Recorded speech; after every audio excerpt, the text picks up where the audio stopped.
امام ابو حنیفہ رحمۃ اللہ علیہ نعمان بن ثابت ایک روز مسجد کے اندر تشریف فرما تھے۔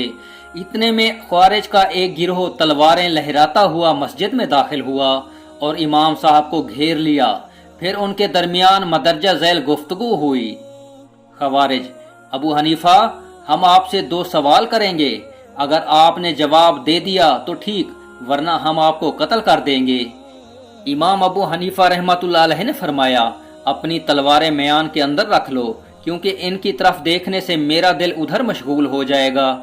خوارج: ہم اپنی تلواروں کو ہرگز میان میں نہیں رکھیں گے، یہ تو آپ کے خون کی پیاسی ہیں۔ امام ابو حنیفہ: چلو پوچھو۔ دروازے پر 2 جنازے رکھے ہیں، ایک جنازہ اس شخص کا ہے جس نے شراب پی کر آنکھیں بند کی اور نشے میں مر گیا، دوسرا جنازہ اس عورت کا ہے جو زنا کے دوران حاملہ ہوئی اور زچگی کے وقت توبہ کیے بغیر مر گئی، کیا یہ دونوں مومن ہیں یا کافر؟ خوارج کا یہ گروہ جو امام ابو حنیفہ رحمۃ اللہ علیہ سے سوال پوچھنے آیا تھا، ان کے عقیدے کے مطابق گناہ کبیرہ کا مرتکب کافر ہوتا ہے۔ ایسی صورت میں اگر امام ابو حنیفہ رحمۃ اللہ علیہ ان دونوں کے مومن اور مسلمان ہونے کا فتویٰ دیتے تو ان کے نزدیک قابل گردن زدنی ہوتے۔ چنانچہ امام صاحب رحمۃ اللہ علیہ نے ان سے پوچھا کہ بتاؤ، یہ دونوں کس مذہب کے ماننے والے تھے؟ کیا یہ یہودی تھے؟ خوارج: نہیں۔ امام ابو حنیفہ رحمۃ اللہ علیہ نے فرمایا، نصارہ تھے؟ خوارج: نہیں۔ امام ابو حنیفہ رحمۃ اللہ علیہ نے پوچھا، بت پرست تھے؟ خوارج: نہیں۔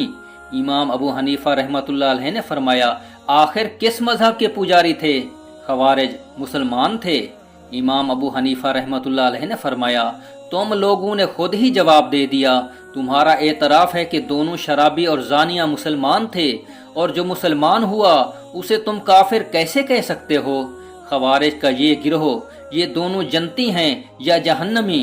امام ابو حنیفہ رحمۃ اللہ علیہ نے فرمایا، میں بھی ان دونوں کے بارے میں وہی کچھ کہوں گا جو خلیل اللہ ابراہیم علیہ السلام نے اس آدمی کے بارے میں کہا تھا کہ جس کی برائی ان دونوں سے بڑھ کر تھی۔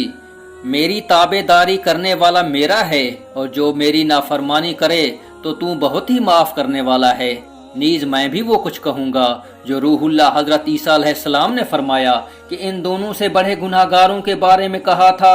ترجمہ: اگر تو ان کو سزا دے تو تیرے بندے ہیں، اور اگر تو ان کو معاف فرما دے تو زبردست حکمت والا ہے۔ یہ سننے کے بعد خوارج کی تلواریں میانوں میں واپس چلی گئیں اور وہ امام صاحب رحمۃ اللہ علیہ کو کوئی ایذا پہنچائے بغیر رخصت ہو گئے۔